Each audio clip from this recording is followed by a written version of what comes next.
Good morning. I was reading some of your comments. How are y'all this morning? I have a headache, but I have had a headache every day. Um, I was wondering if it's all this that's in my head, but I feel like it's arthritis, to be honest with you. I feel like my arthritis is flamed up. Inflamed. Flamed up? No. Flamed up would be on. I don't know. Anyway, I feel like it's my arthritis. So I've taken some medicine. So hopefully, in the next little bit, I'll feel better and not have a headache. I'm taking my glasses off and I'm going to get started. Um, my car broke down yesterday again. Okay, it didn't break down. The check engine light came on, and I was in Huntsville, which is an hour away from my house, meeting my son, and I had to go straight to the dealership to get it fixed. Okay, you know how like they say when it rains it pours, you know what I'm saying? Well, last week it was my water pump, $1,084 to fix. And I go to the dealership yesterday. I was in the dealership for like 3.5 hours yesterday, just sitting there. And $854 to have a complete tune up. I said, Shane, I don't think God meant for us to have any money. I like, oh my gosh. So $2,000 I've spent on my Jeep. Y'all, I don't even drive my Jeep a lot. Okay. Maybe that's the problem because I literally drive my Jeep to get feed. I don't go anywhere. I go nowhere. So nothing like just throwing $2,000 out the door in a little over a week. So I've been frustrated, really frustrated. But I know it's part of being an adult, isn't it? It's part of being an adult. You got to take care of your vehicles, Today I wanted to talk about lack of motivation. And I was reading about lack of motivation. And I was like, what causes and I'm talking about myself. But I do want to say this before I begin. People that don't know me, when you put your life on social media and you tell a story, because my stories are not made up. Like when I go live on Mondays and Wednesdays, I'm talking about real life situations and how I got to where I am today. And when I tell you like stories about Shane or Larry or my friend or something like that, sometimes people that don't know me, they're like, she's talking bad about her dad, or she's talking bad about her husband, or she's talking about y'all. I'm telling you a story, but I'm talking about real life stuff. Every one of us go through people being different from us. Larry's different from me. Shane's different from me. Shane's brain works differently from my brain. My friends' brains work differently from my brain. So when you go through life, you go through these challenges of people being different from you. That doesn't mean that I'm talking bad about Shane or Larry or a friend of mine or whatever. It means that I'm telling you how I interpret it. Does that mean that I interpret it the way the person is saying it? No. I'm talking about how I interpret what is going on and how I have to deal with life. And when people don't know me, and they hear my story, they may think, oh, he's a narcissist.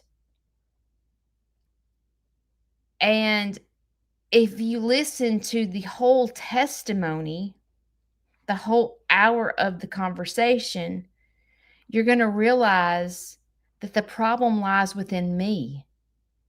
It doesn't lie within Larry. It doesn't rely in Shane or a friend of mine. The problem is me. Do you know why the problem is me? Because the only person I can control is myself. And being the best version of myself is dealing with people that are not like me. Because most people are not like you. So when you go through life and you're the best version of yourself, you realize that other people react differently from you. Other people interpret things different from you, and you have to learn how to deal with it. Because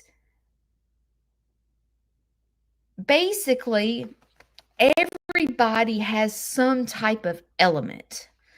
Everybody struggles with some type of an addiction. Everybody struggles dealing with things, whether it's dealing it with worry, anger, withdrawing. Everybody deals with life in a different way. And we have to sit, and it's almost like we have to play a psychiatrist. We have to figure out what is going on with them. Like, for example, if somebody around you has anger, if you're the best version of yourself, you're not going to take that anger personally. And the reason is because the anger probably has nothing to do with you. But oftentimes we take it personally because they're ugly to us. But see, when you're the best version of yourself, you can step away and go, what is wrong with that joker? Like, why why is this person saying these things? Or why is this person doing this? But when you step away and begin to break things down and analyze that person, you can realize that it really has nothing to do with you. But oftentimes, we take everything personal. Like when friends do something, friends say something and we get our feelings hurt. We take it personal. And things don't really need to be taken personal because usually it has nothing to do with you. So please know that. And I can say this till I'm blue in the face, and it's still like new people come on my page and they listen to me for 5 minutes and then they make a judgment and then they make a rude comment and they didn't listen to the whole hour and they don't know what I'm talking about. And I have to sit back and accept that this person has made a judgment upon me and they didn't listen to the whole hour and they made an assumption about 5 minutes of what I said. And I am not the live that you need to listen to for 5 minutes. I'm not. I am the live that you need to listen to the whole story in order to gain what I'm trying to tell you that I've learned from the situation. But anyway, today I want to talk about myself again. Having zero motivation. What causes us to have zero motivation? Like, You know how, like, I'm going to talk about diet just because I'm struggling. You know how, like, I don't know, on Friday, you're like, Monday morning, I'm going on a diet. I got to get my crap straight. And you're like, okay, this is the weekend. I'm going to live it up. I'm going to live it up and go eat chips and cheese dip because this is my last weekend to eat it. Because Monday, I'm going on Weight Watchers. And then all weekend long, you make yourself absolutely sick because you're like, okay, this is it. I got to eat good. I'm fixed to go. I'm fixed to get serious. Fixed to get serious. And you have motivation at that moment because you're like, Monday's it. I'm gonna buy the app, the Weight Watchers app, and I'm gonna hit it hard. I'm gonna do this. But today's Friday, and I got the whole weekend to gorge myself and eat everything I'm craving because Monday's the day that I'm going on the diet. And in the moment, you're motivated. You go and you download the Weight Watchers app and you start telling everybody you're going on a diet. You're like, Monday morning's it. It's gonna be a new me. I'm gonna accomplish this, and I'm gonna get my crap straight. And you're motivated. You're motivated on Friday because it's almost like, for me, it's like when I'm trying to set my mind to something, I get really strong.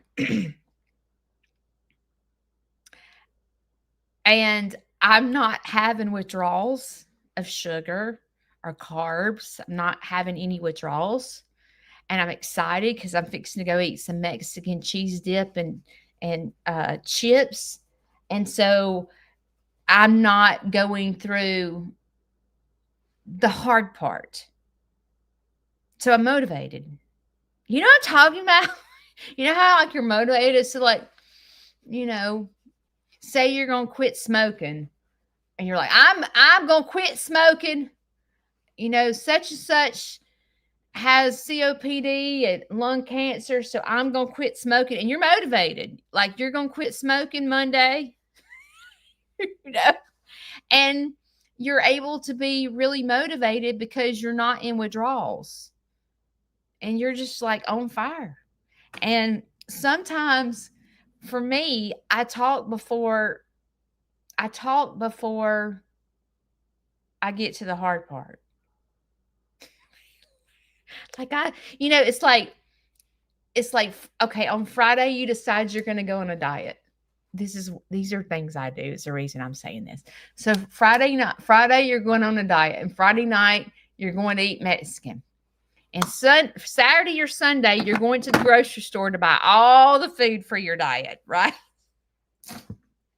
How many times have we done this? We're going to buy all the stuff that we're supposed to eat for our diets on Saturday or Sunday. And we are in the grocery store motivated as motivated can be. Like, going to get us some watermelon. We're going to buy the low carb tortillas. We're not buying bread. Bread's fattening. So we're going to buy the low fat tortillas, the low carb tortillas, because they're only 1 point. And we're going to do away with you might even go to the point of, I better clean out my refrigerator. Because, and you pack your refrigerator full of good, nutritious food. Okay. And that's on Saturday or Sunday. And you're still motivated. Like, you're a diehard. I'm fixing to go on this Weight Watchers. And I'm going to kill it. And if you're like me, then you're going to post about it. You're going to post about it, and you're going to say, There's going to be a new sheriff in town. I'm going to get strong. I'm going to eat healthy. I need people to be on board with me. You know what I'm saying? Because you're motivated. And you're like, well, maybe if I share my story about losing weight and I show like maybe I'll motivate other people to lose weight, and eat healthy and you're so motivated in this moment. And then Monday morning comes around and you're still motivated because it's day one and you're not going through withdrawals, right? So it's it's pretty easy Monday morning. And then by lunchtime, you hate your life. By lunchtime, you're like, what am I going to eat for lunch?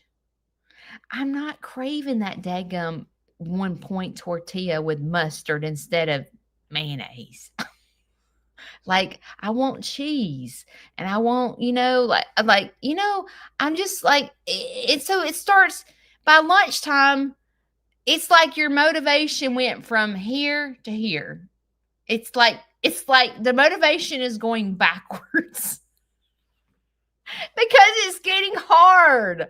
It's like, why do I have to be a fat butt? Why did God make me this way? Like, you start getting, for me, I'm talking about myself, I start getting mad. And I'm like, this is all, and I start blaming my mother. I'm like, this is all my mom's fault. She had bad genes. She was big boned and she passed that crap to me. And now I have to deal with this bull crap. Mom, this is all mom's fault. Like you're trying to blame somebody else, but for me, when I start, I'm mean, y'all. If I'm hungry and I'm having withdrawals, I'm mean as a snake. Like I am not pleasant to be around. I have zero motivation. I'm trying to stick to a diet. It's been half of a day and I'm just blaming that. And then, like when you're trying to eat right and you have other people in your house and they don't care about eating right. And you're like, they have a full plate of spaghetti and bread and you're over there with this much spaghetti with no sauce. You're just mad. And then, you make a salad and you're eating the vinaigrette salad and the person across from you's got Thousand Island just caked all over their salad. You're pissed. I'm pissed. And then when I become a mean person, I start finding hate in my heart. I'm terrible, y'all. I am terrible. I'm like, I can sit across the table. Let's say you're at a birthday party. Okay. You're at a birthday party and everybody's eating cupcakes and you can't eat a cupcake because you're trying to watch your sugar. Okay. I don't know. Say you're diabetic and you're trying. Well, all these fat butts over here could eat cupcakes and I can't eat a cupcake because I'm diabetic. Y'all are all fat, but like in your head, you're talking, or I would be talking to myself, fat butt, eat your cupcake, fat butt. Like I'm talking like trash in my head about other people that are eating the cupcakes when I am on a diet withdrawing from sugar. I hate their guts. I can't stand them. And I'm just like, I don't know. I'm mean. I'm so mean. And I have to repent all the time because I'm like, God, Judy, you so mean. You are thinking the most negative, meanest thoughts in the whole wide world over a stupid cupcake. Like, really? And I have to go sit down in a tree and talk to myself because I'm thinking, if it's a good thing that people can't read my brain, because if they could, everybody would hate me at the birthday party. Because I will sit there and look at every single person, and I'm thinking, I don't know, let's just say I'm looking at my ex-husband at a birthday party. Fat butt, you don't need the cupcake either. You need to be going on a diet. I'm over here, can't eat the cupcake. You're the one that don't need to be eating the cupcake. You're bigger than me. Like, I'm mean. And I am not proud of the fact that I'm mean as a snake when I am going through withdrawals. But I am. I'm mad at everybody. It's almost like when I go on a diet, I need to go to a desert island and be by myself because no one wants to be around me. And when I'm hungry, and then what happens is the lack of motivation. It's like maybe I'm going through grief. I'm grieving the loss of sugar. I'm not sure, like,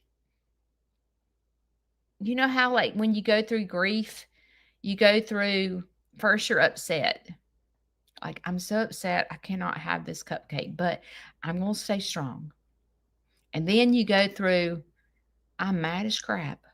I am mad as crap that every one of y'all get a cupcake and nobody cares about their sugar intake. And I'm the one over here with a jacked up head having to go to counseling to keep my mind straight because all I can think about is being like, well, how do you sit here and eat cupcakes and not care?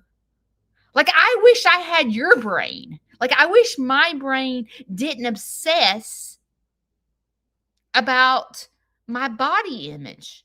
How do you do that? How do you just sit there and eat oatmeal cookies twice a day and you don't lay in the bed at night and obsess about eating the 2 oatmeal cookies? How do you do that? Because my brain doesn't work like that. And usually what happens is, like, in the first, you're motivated. Then when the withdrawals kick in, it's a battle. It starts becoming a battle. I want it, I can't. I want it, I can't. I want it, I can't. Oh my God, just one bite. Oh my God. Ah! Then the next thing you know, you've ate like 40 cupcakes. Okay. That's how I am. I'm all or none. You know how I tell you that I'm extreme one way or the other? It's the same with eating. I'm either going to eat, okay, I'm not going to eat 40 cupcakes, but I literally could probably eat 5 or 6 cupcakes at one sitting, and I'm enjoying every minute of it. And then I walk away from it and I go and crash. And I'm like, I have zero control. I am a fat butt. Why can't I eat in moderation? Why does my brain not work like other people? Like, how does somebody sit and eat one cupcake and not think about the other cupcakes? Because I'm the type of person, if I make cupcakes and they're sitting in the refrigerator and I eat, let's just say 2 cupcakes, and then I go to the farm, all I can think about while I'm in the farm is going to eat another cupcake. Are you like that? Probably not. I'm probably the only person like this, but I can't stop thinking about it. It's almost like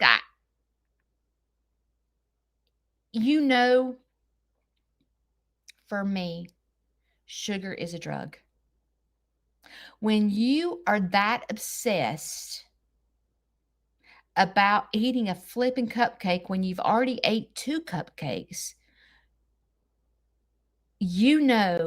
at that point, sugar is your drug of choice. When you have zero motivation, zero self-control, when there is cupcakes in your house or ice cream in your house or whatever, at that point, That needs to be the top of your list to fix. Okay? And I sit here and I'm like, Joker, you done been to counseling for every week for freaking 15 because I've been with my counselor for 15 years this year. Okay. I've been through some extensive therapy when it comes to self-image,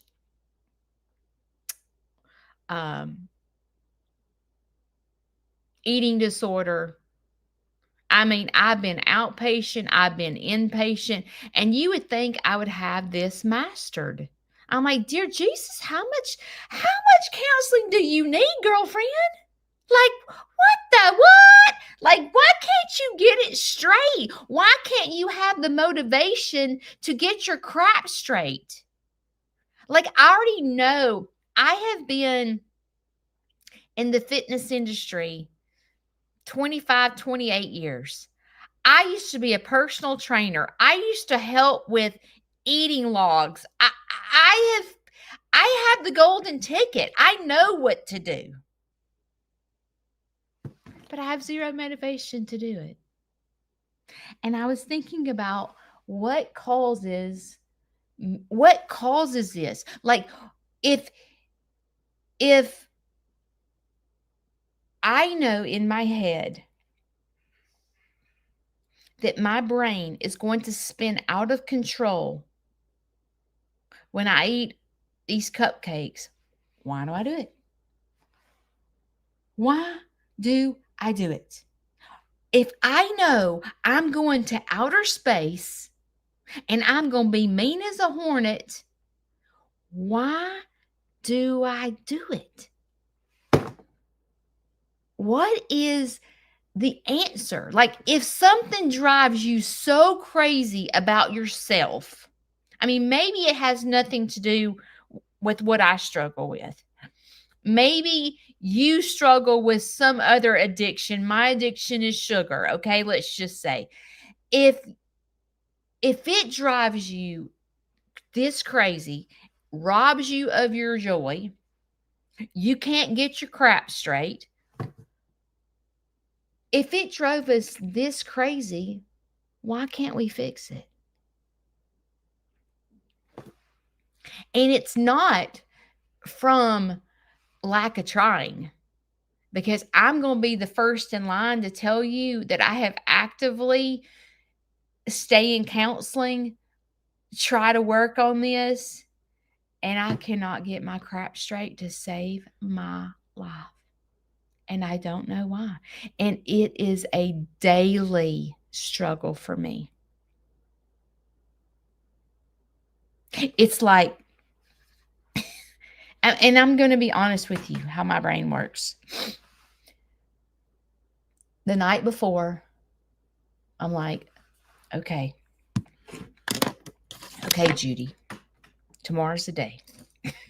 Tomorrow is the day of getting your crap straight. And no more struggles, Judy. And I'm having this conversation with myself. No more struggles. You're going to beat this.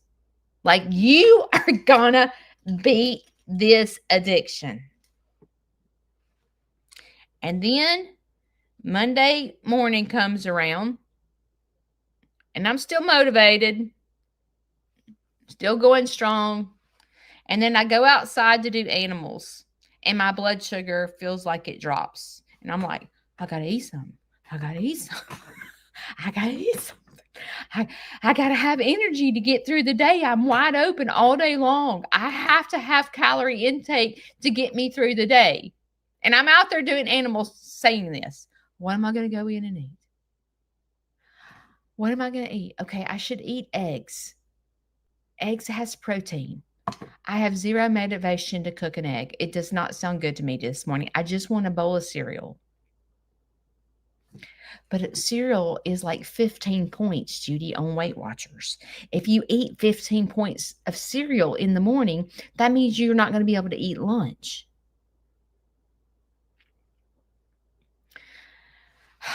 Okay, what am I going to do?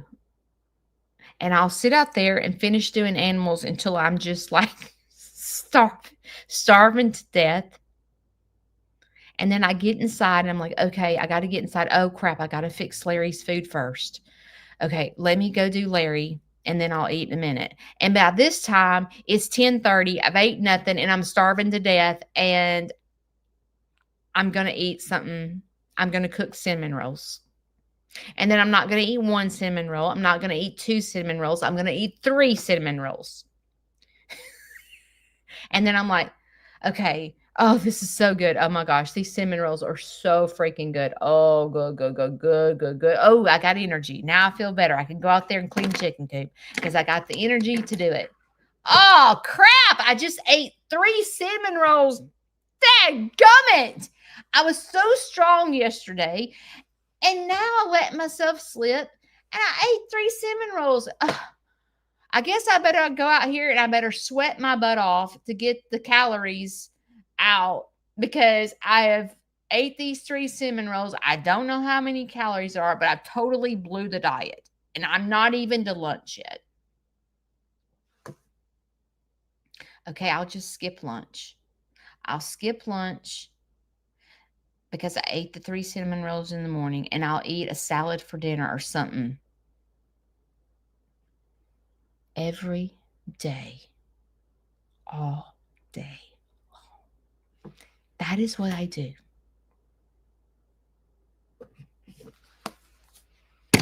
That is what I do all day long. Every day, all day long. It's a battle in my head. So why don't I, what keeps me from staying motivated and making good decisions?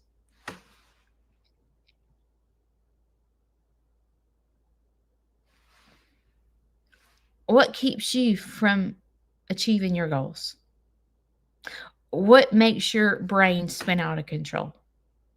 Is it trying to fix someone else? Is it you can't fix yourself?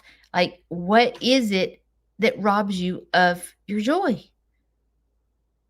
For me, it's the battle of the beast, of eating. Food, it's almost like I view food as an enemy. Like you got to have it to live. But then when you have it, because you make wrong decisions, it becomes the devil. It's like, I can't win. I can't win.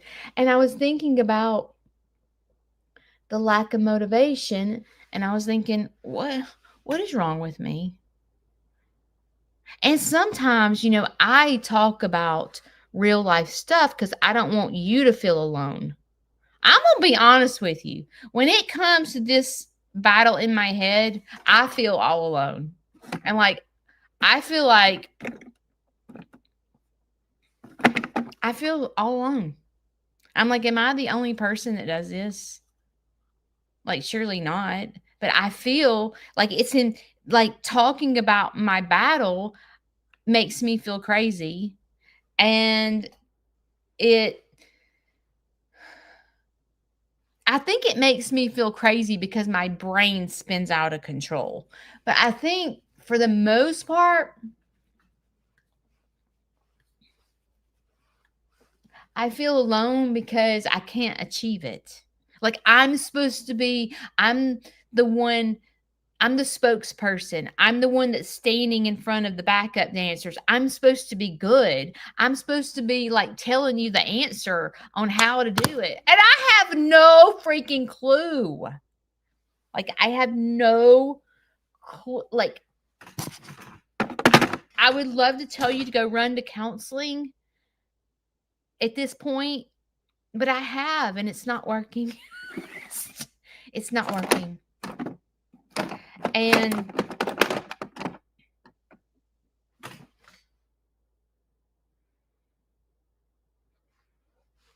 I think that the lack of motivation, what I thought when I wrote this, I was like, what causes someone to have the lack of motivation to stick with something? And the first thing that came to my mind is because you haven't hit rock bottom. Judy, you haven't hit. If you had hit rock bottom, you would fix it, but you haven't hit rock bottom. And then I started thinking about like my brother. Hang on.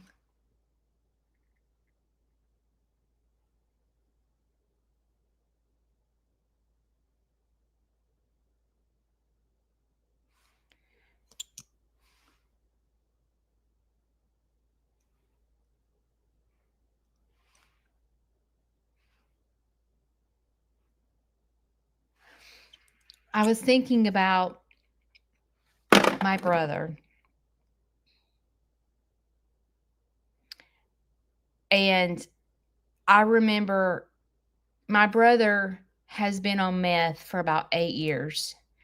And I remember when we realized it was happening, as he started going through these trials and tribulations, like the first step was a divorce.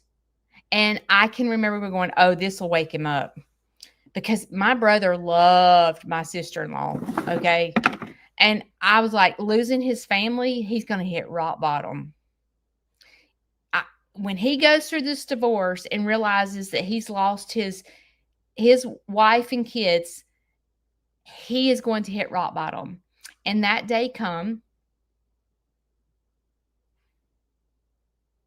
and it wasn't his rock bottom. And I was like, what? And then I remember thinking, if he loses his business, he's going to flip his lid. This is my brother's baby. This business, he worships like the business. If he loses his business, this is rock bottom. Like he's going to flip his lid. And he lost his business. And we were like, that wasn't rock bottom. What we thought was rock bottom was not rock bottom for him. We were thinking, okay, wait a minute. He's lost his wife. He's lost his kids. He's lost his business. He has no home. He's on the streets. And this ain't rock bottom? Like, what? So then you go to, he's going to go to jail. I mean, he's on the streets. He's on meth. He's gigged out or whatever you call it. He's tripping. He's going to do something. Going to jail he's going to hit rock bottom. And so then, like, you think, oh, dear Heavenly Father, just send him to jail. Send him to jail. Help him get recovery. Just send him. He's lost his family. He's lost his business. Like, just send him to jail. When he sits in jail, reality's going to hit him. And when he can't have his drug of choice, he's going to wake up. He's going to wake up and he's going to realize he lost his family. He lost his business. He has no place to live. He's freaking homeless. He has no clothes. That is rock bottom. That's rock bottom. He's been in jail since December. And he ain't at rock bottom. And I'm like, what? Like, what is it going to take? Like, what is it going to take for him to hit rock bottom? And then I started reflecting on myself. Judy, you want to sit here and cast judgment against your brother, and you are determining what his rock bottom is, but have you hit rock bottom? You've been to inpatient. You have flown to California. You have been in a 9-week outpatient program. You have been into counseling for 15 years. You went to counseling 3 days a week for 2 years. You've lost your job before. You've been through 4 marriages. You have been to a train wreck. And I bet you people from the outside would go in, okay, she'll hit her rock bottom. Because at one point in my life, I was fighting for my life in intensive care. I'm sitting in intensive care with a tube down my throat. Oh, this will be rock bottom for her. Nope. So then I sit here and think, when I got toxic, I've told you guys this story, but I was starving myself and switched new medications, and my blood got septic. I had to go on dialysis. Oh, that'll be her rock bottom. This joker's on dialysis from starving herself. That's her rock bottom. I'll never do that again. And I haven't starved myself again. But see, what happens is when you're in recovery of some type of addiction, whether it's drugs, whether it's chocolate, whether it's sugar, whether it's smoking, whatever. If you're not careful, you're trying to fix one addiction, and then another addiction will come in to replace the problem. And you think in your head, from an outsider looking in, you start thinking you know what their rock bottom is. Oh, if he loses his wife, that's rock bottom. Oh, if he loses his business, that is rock bottom. Oh, if he goes to jail, that's his rock bottom. But see, me with my addiction, I live in the closet. I don't talk about what my brain does very often when it comes to food. Because when I say it out loud, I look like a psychomaniac. When I tell you that I'm in a fist fight with myself over a cupcake, I look crazy. Just don't eat it, Judy. Just don't eat it. And I'm sure if I went and had a conversation with my brother, just stop doing it, you jackleg. You've lost your family. You've lost your business. You don't have a home. You have no clothes. You have no money. You're sitting in jail for 8 months. Hello, do you think meth would do this to you? But that's not his rock bottom. What I think is his rock bottom is not his rock bottom. And it's the same thing with myself. Judy, you are killing your body. Up and down, skinny, fat, blah, blah, blah, blah, all your life. You sit here and upset, and like sometimes I get,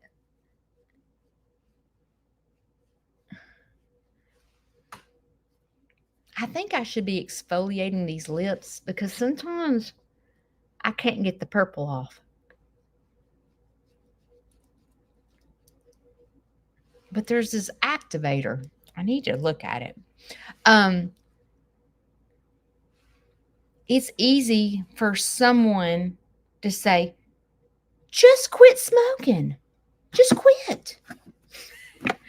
Just quit drinking caffeine. If caffeine speeds your heart rate up and you're an AFib, just quit drinking caffeine. Just quit being depressed. Quit worrying. Oh my gosh, just quit.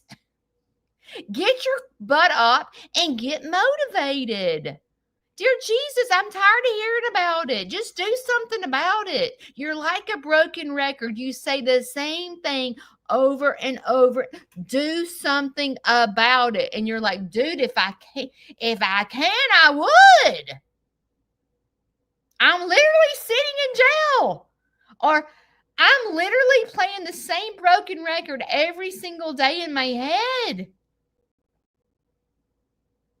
What causes it? So when I was thinking about the lack of motivation, the first thing that came to my head, you hadn't hit rock bottom. You have not hit rock bottom. You don't want it bad enough. Because if preaching stick, if you wanted it bad enough, you would do it. So obviously,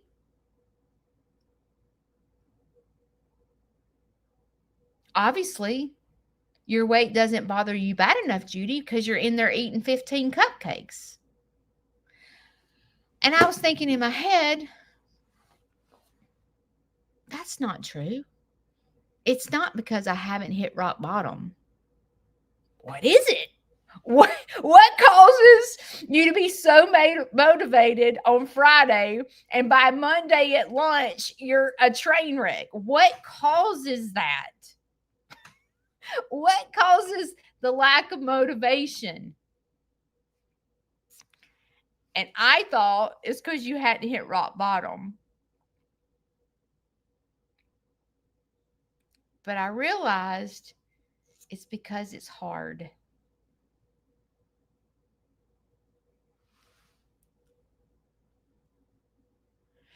Eating right requires a plan. Being sober requires a plan. You have to be planned to eat right. Because I know for me and myself, when I plan ahead and I've written down a menu of what I'm going to eat for the week, and I know what breakfast, lunch, and dinner is. But see, writing down a plan requires preparation, because then it's the hard part. You got to think about what the crap you're going to eat. You got to go to the grocery store and you got to buy the groceries. You got to cook the meals. It's hard. I'd rather just grab and go. Because that's how our life is. I'd rather just go through the drive-thru, get a hamburger, French fry, and a Coke. That's the easy way out, right? That's easy. It's easy when you're addicted, let's just say, to smoking. I don't know this because I've never smoked, but everybody says, I love smoking a cigarette, drinking my cup of coffee. You know what I'm saying? But if you were to go, okay, today I'm going to give up cigarettes. And you're like, dear Jesus, when I drink this coffee, that cigarette tastes so good. So good. And you were motivated the night before after you finished this is my last cigarette. This is it. This is it. You're motivated. This is my last cigarette. And then the next morning comes and you're drinking your cup. Oh God, I have a cigarette. And I'm like, what causes us to do that? What causes us? Is it lack of motivation? Or is it because we're not planned? Because I feel like if you replace a good habit with a bad habit, what would happen?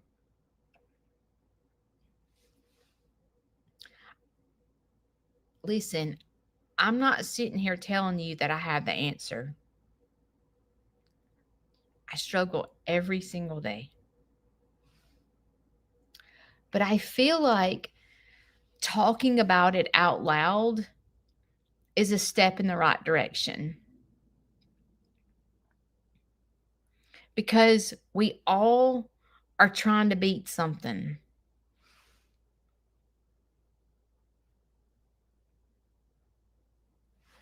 And I know for myself,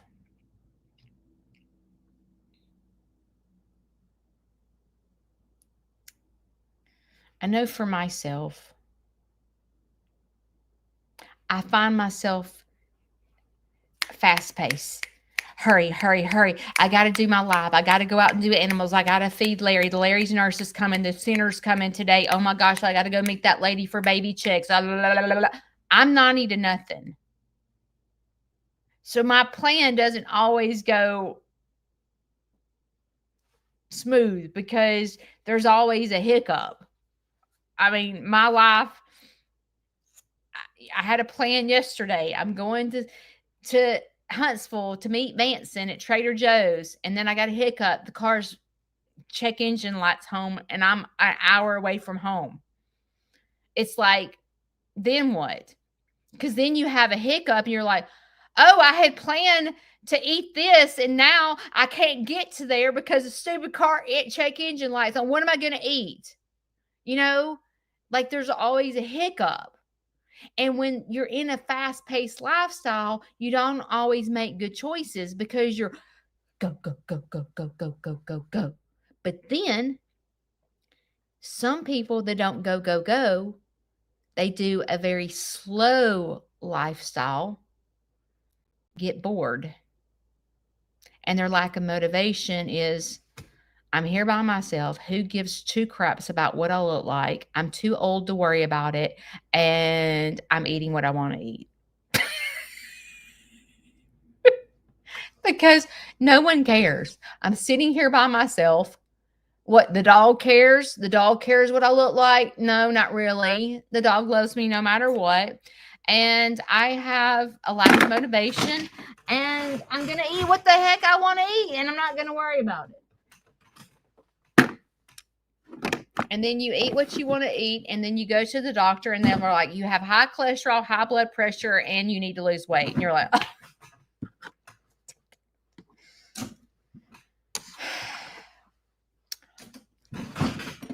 This is where I want to leave with. You have a choice, right? Every day,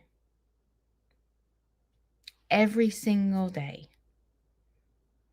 you have to wake up and refresh yourself. Why? Because you're not alone. I'm not alone. We all are in this together. Where you might struggle with one thing and I might struggle with another, I think bringing it to the surface, it helps to refresh your mind and go, this is hard, but I know I'm not alone. There are backup dancers here that go through the same thing. Maybe it's a different scenario. Maybe it has nothing to do with eating like me, but it's some other bullcrap that you deal with and you can't seem to fix it. You can't seem to fix it. I feel like that sitting it out is not bringing it to the surface. It's tucking it away, not talking about it. Whether it's out loud to your doctor, to your best friend, to your sister, to your brother, to your mom, to your backup dancers. To me, that is dancing. Is going, girlfriend, you ain't alone. I get you. Because it's a daily walk. It's a daily renewer. I got to start over. How many times have I started over? I don't even know how many times I've started over. I'm not perfect. And sometimes when I come on here in the mornings, it comes across as Judy's got her crap straight. I don't.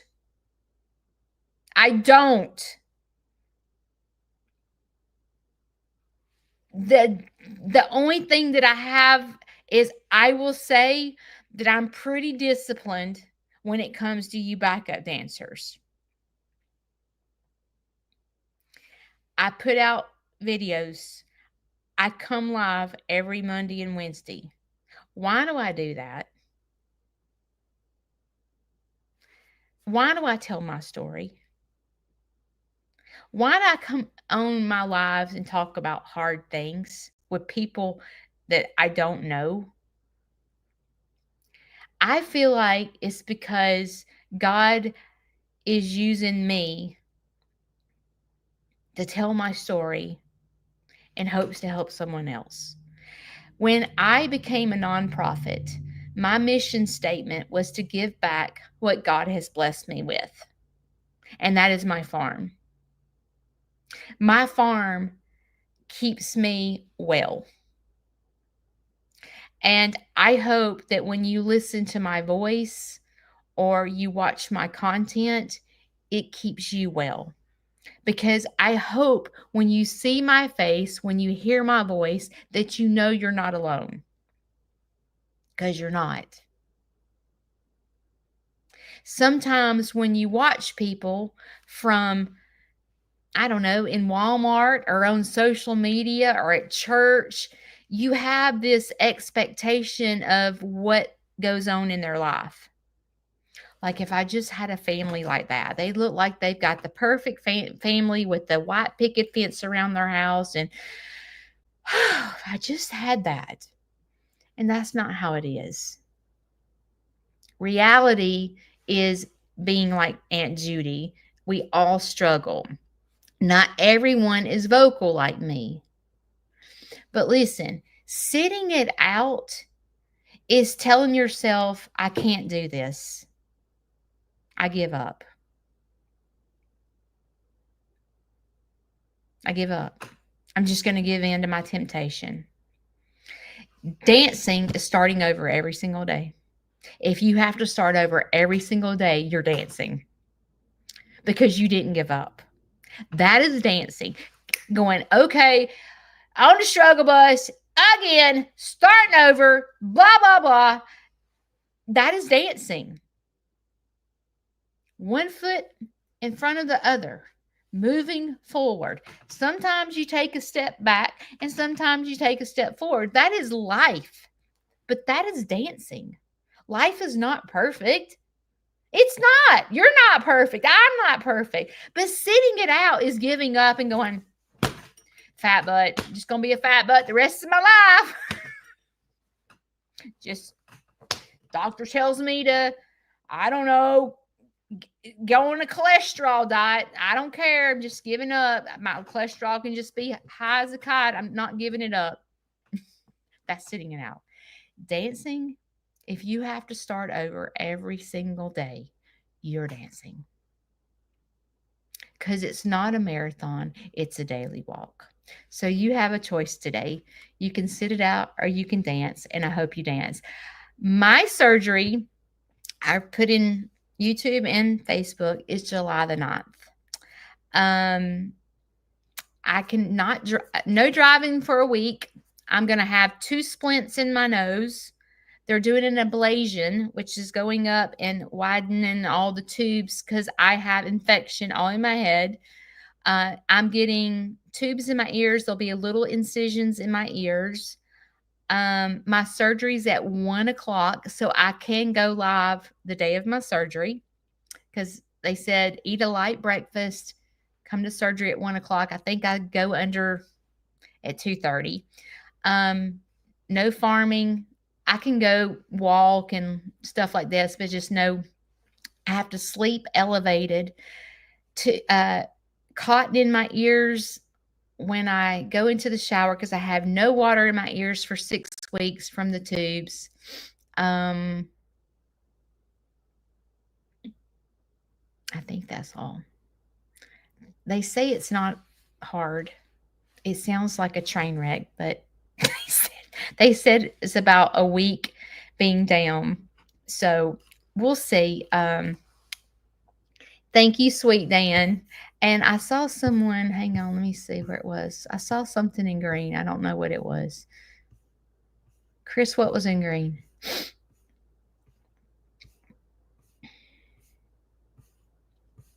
I think somebody became a member of my page, but I don't know who it was.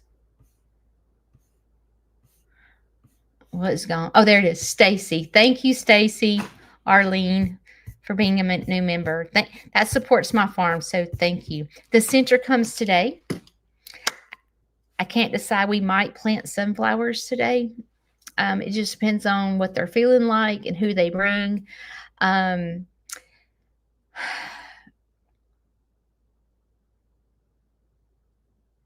I guess that's all. Thank you for supporting my channel. I appreciate you. And when you support me, you're not really I mean, you are supporting me, but you're supporting the center and other people to be able to come to my farm. So thank you. I'll see you next week. Bye.